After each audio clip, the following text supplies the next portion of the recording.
E aí, pessoal, tudo bem? Aqui quem está falando é o professor Graziano. Hoje nós vamos falar de Brasil Colônia e da economia mineradora, né, das transformações sociais dessa época da sociedade da mineração, né? Então, nós estamos falando do século XVII, quando os bandeirantes ali descobrem o ouro no interior da colônia. Isso vai fazer com que houvesse um processo acelerado do crescimento demográfico, né, da urbanização, da interiorização da colônia, né? E aí nós vamos ter a ocupação de algumas regiões. Dentre essas regiões, nós temos Minas Gerais, Goiás, Mato Grosso, né, que fazem parte aí desse processo, né? Com a descoberta do ouro na região de Minas Gerais, enfim, depois nas outras regiões, a coroa portuguesa ela vai procurar, né? Ela tinha que achar um jeito de controlar o processo de exploração, né? Processo a priori que não tinha controle da coroa portuguesa. E, claro, não tinha aí o controle da exploração desse metal precioso, que é o ouro, né? Em 1702, vai ser criada a Intendência das Minas, como está colocado aí na tela, tá? Esse órgão, enfim, né, ele tinha como papel principal a fiscalização e a produção, né, das jazidas, né? Tinha um outro objetivo também, que era cobrar um dos impostos ali, que era cobrar o quinto, né?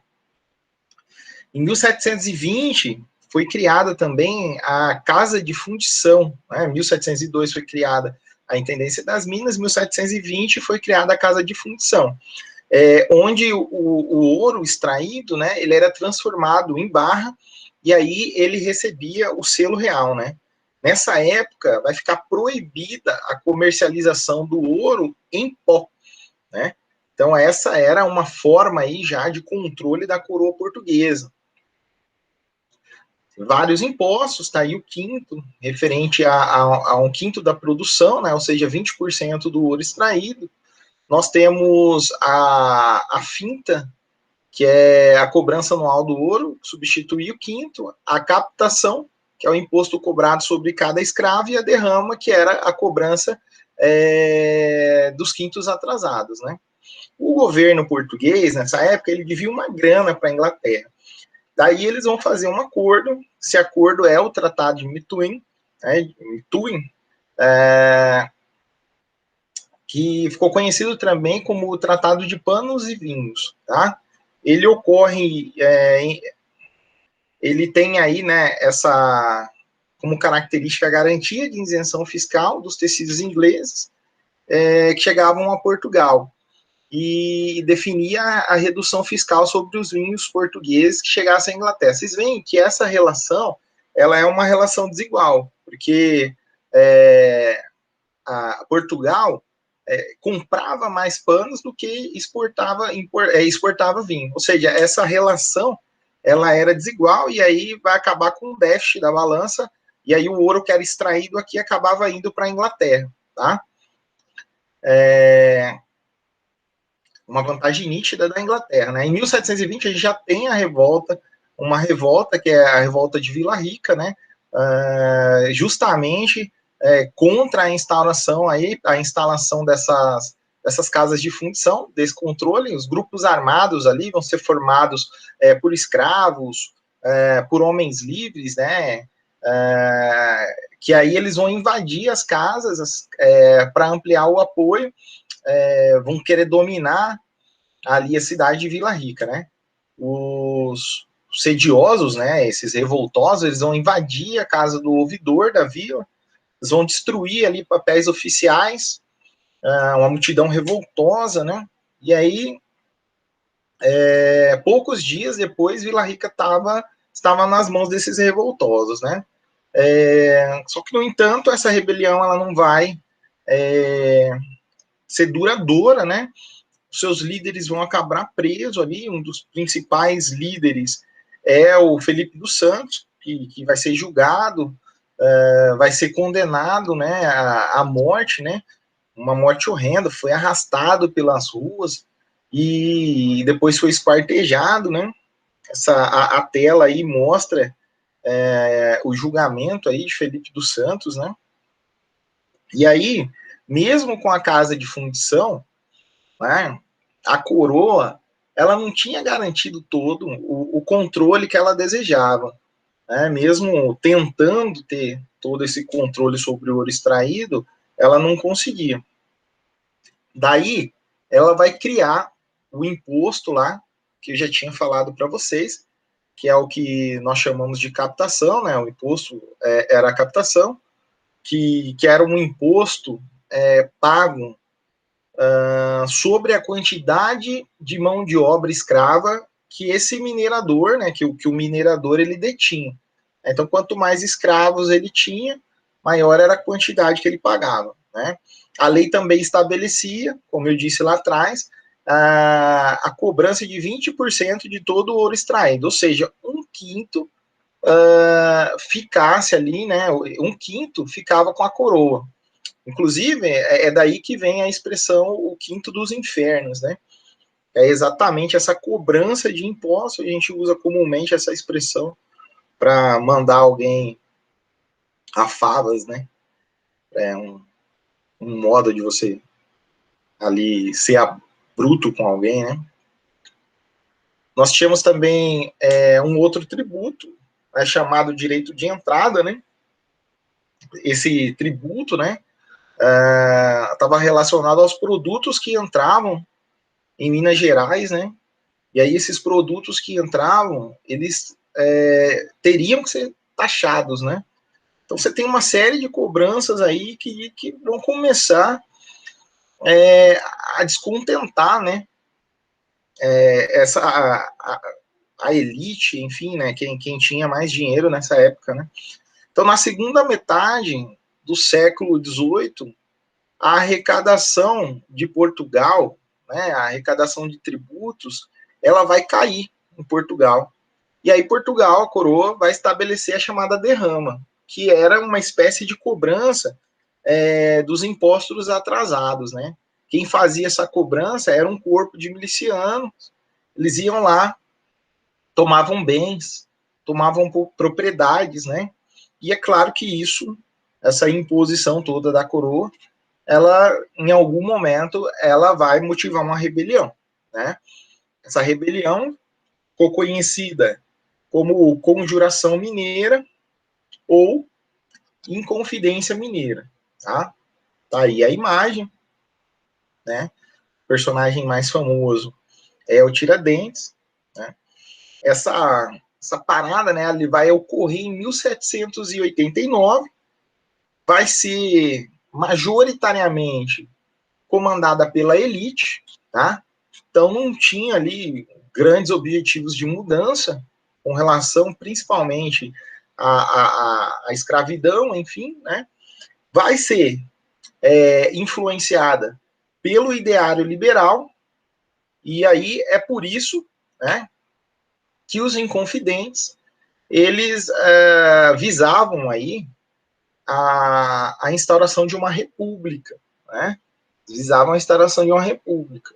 Essa república com características desenvolvidas, por desenvolvimento da manufatura, né? Essa era uma das coisas que eles queriam. O desenvolvimento da vida urbana, enfim, esse era uma dos fatores ali que compunham o ideário da Inconfidência, né? Esse intento ele não vai dar certo, né? Seus principais líderes ali vão serem presos, vão sofrer punições exemplares, né? E sem dúvida, como eu já tinha dito, o personagem mais famoso é o Joaquim José da Silva Xavier, né? O Joaquim José da Silva Xavier, conhecido como Tiradentes, né? Tiradentes. Tem alguns apontamentos que ele trabalhava, enfim.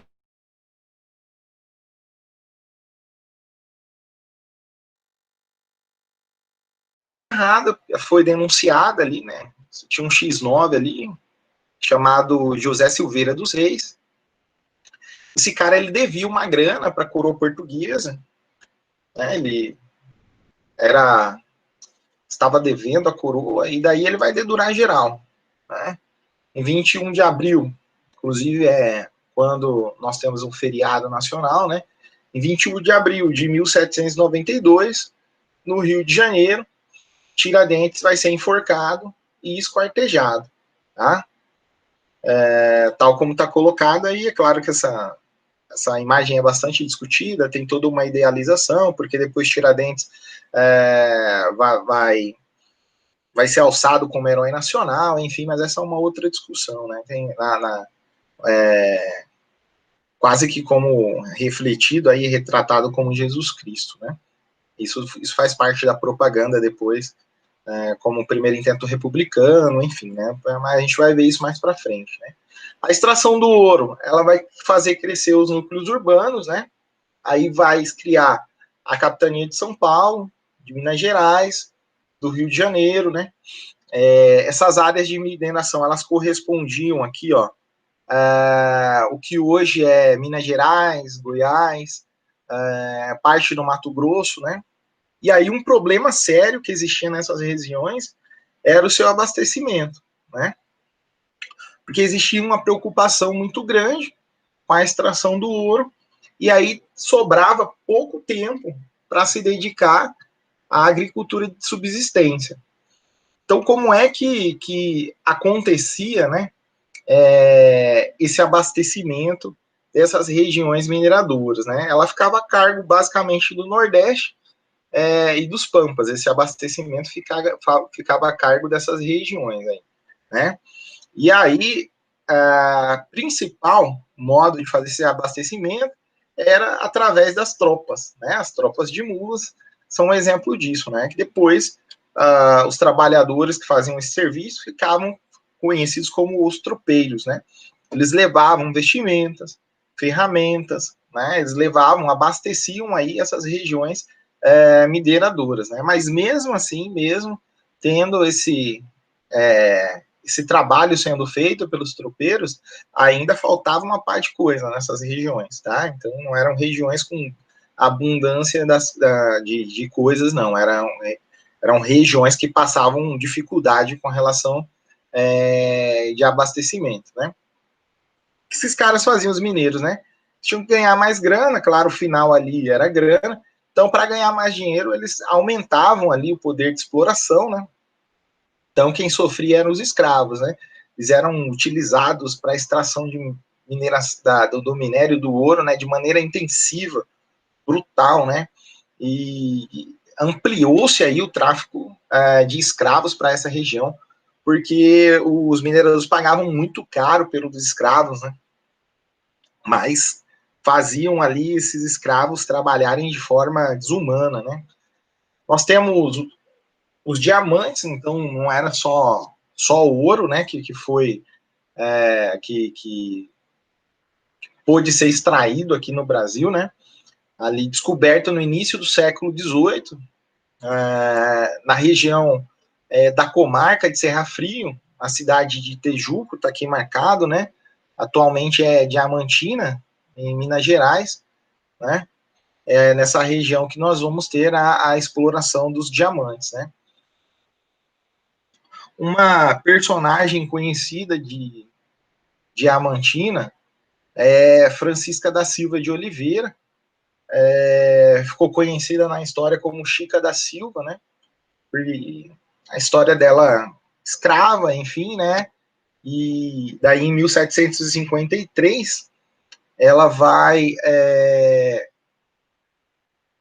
se envolver, né, com o contratador de diamantes ali da cidade de Diamantina, que era o José Fernandes de Oliveira.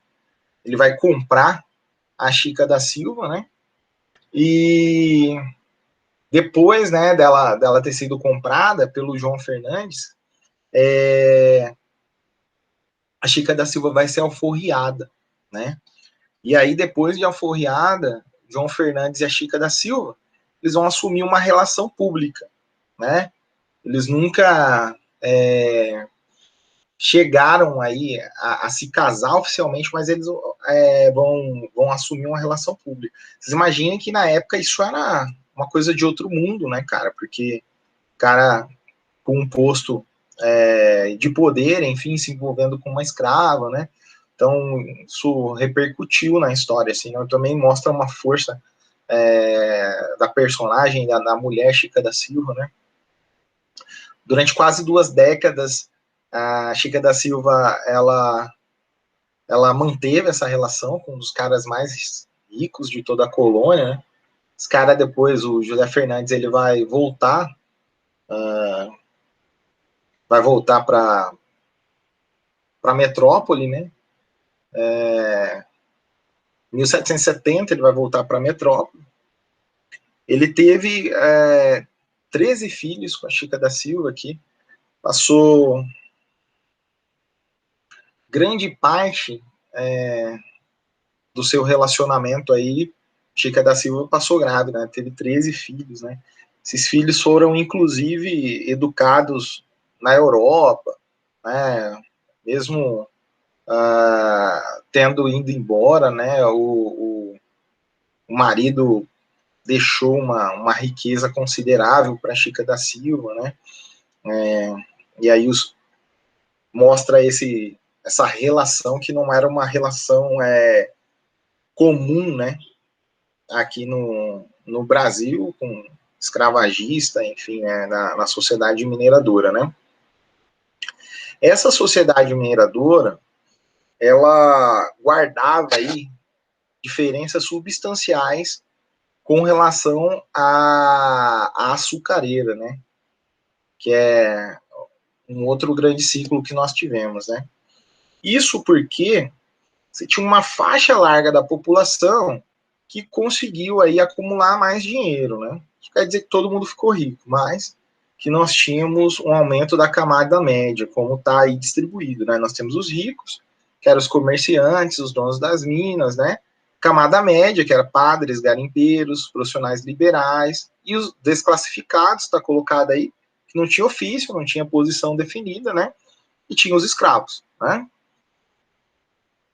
Então, essa sociedade, né, como as pessoas conseguiam acumular mais capital, né, tinha mais dinheiro, cresce também o comércio, cresce o artesanato, né, as atividades públicas vão crescer, né, você tem um aumento dos efetivos militares, tudo isso gerado pelo ganho da mineração e também dessa mudança dentro dessa sociedade, né. Minas Gerais no século XVIII não foi só uma região ali de extração de minério, né? Não foi só isso, de riqueza fácil, enfim, né? Mas para continuar os estudos, né? Os filhos da elite eles eram enviados para a Europa. Então essa é uma outra característica, assim, né? Então lá os caras eles entravam em contato com as ideias iluministas, né? Com toda aquela muvuca ali, com toda aquele murmurinho que rolava, né, na Europa, né?